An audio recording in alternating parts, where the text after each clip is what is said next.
Good morning students. आज की class में आप सबों का स्वागत है। मुझे उम्मीद है आप सब घर पे हैं और सेफ हैं। तो चलिए शुरू करते हैं आज का हमारा क्लास।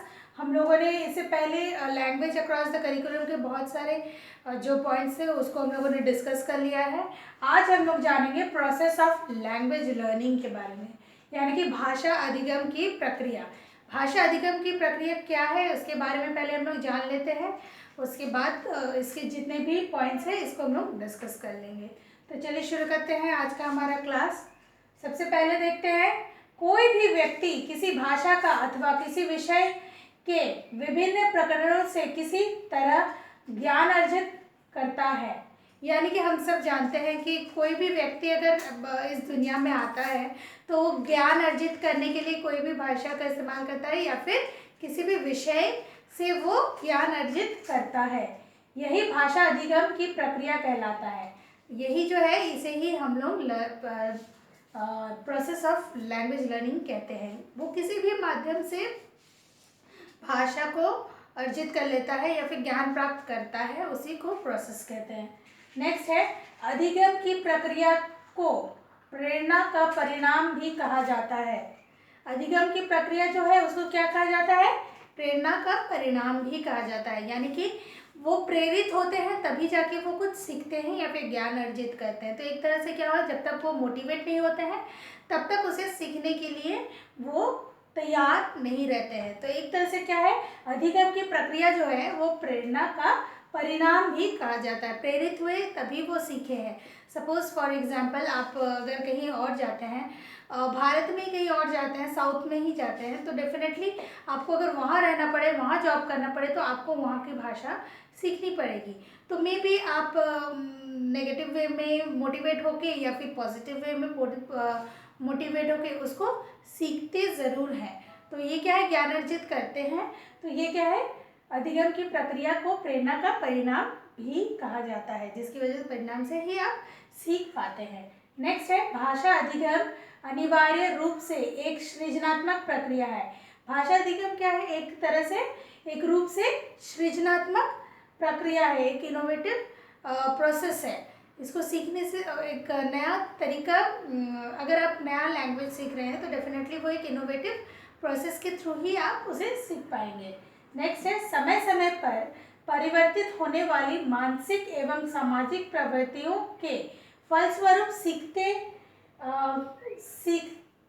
सीखने के लिए औपचारिक तथा अनौपचारिक शिक्षा की आवश्यकता होती है। समय समय पर क्या होता है, परिवर्तित होने वाली मानसिक या फिर सामाजिक प्रवृत्तियों के फलस्वरूप सीखने के लिए औपचारिक, कभी कभी ऑफिशियली भी हम लोग को सीखना पड़ता है या फिर अनऑफिशियली भी शिक्षा आवश्यकता पड़ती है। यानी कि आप अगर स्कूल में जाइएगा तो थर्ड लैंग्वेज जो है वो औपचारिक रहता है, वो आपको सीखना ही पड़ता है। तो ये एक तरह से आप औपचारिक लीजिए, ऑफिशियल लीजिए या अनऑफिशियल लीजिए, शिक्षा आवश्यकता होती ही है। नेक्स्ट है, प्रत्येक व्यक्ति में अपने अपने विचार तथा मनोभाव को अभिव्यक्त करने की सहज प्रवृत्ति होती है। यानी कि हर एक व्यक्ति में अपने अपने विचार को, अपने अपने मनोभाव को प्रकट करने की, अभिव्यक्त करने की सहज प्रवृत्ति होती है। सब में होता है ये। आप सिर्फ सिर्फ इंसानों में ही नहीं, आप जानवरों में भी देखिएगा कि वो अपने विचारों, वो अपने मनोभाव को प्रकट करने के लिए वो डेफिनेटली क्या करते हैं, अभिव्यक्त करने की सहज प्रवृत्ति दिखाते हैं। वो कि एनी हाउ वो अपने जो भी मनोभाव है, जो भी विचार है, उसको ज़रूर सामने रखते हैं किसी भी माध्यम से। ठीक है। नेक्स्ट है, प्रत्येक बालक जिस परिवेश में रहता है वह उसी भाषा को सहज रूप से अनुकरण द्वारा सीख लेता है। यानी कि जो बच्चा है वो जिस परिवेश में भी रहता है वो उस भाषा को सहज रूप से अनुकरण कर लेता है, यानी कि उसको सीख लेता है, ग्रहण कर लेता है। जिस भी परिवेश में वो रहता है उसको वो सीख लेता है। नेक्स्ट है, सीख जाने वाली भाषा शुद्ध है अथवा अशुद्ध, वह उसी रूप में उसे ग्रहण करने के लिए विवश होता है। जो भी वो बच्चा सीख रहा है, जिस परिवेश में भी वो सीख रहा है, वो वो भाषा शुद्ध है या अशुद्ध है उसको सीखने के लिए वो विवश हो जाता है।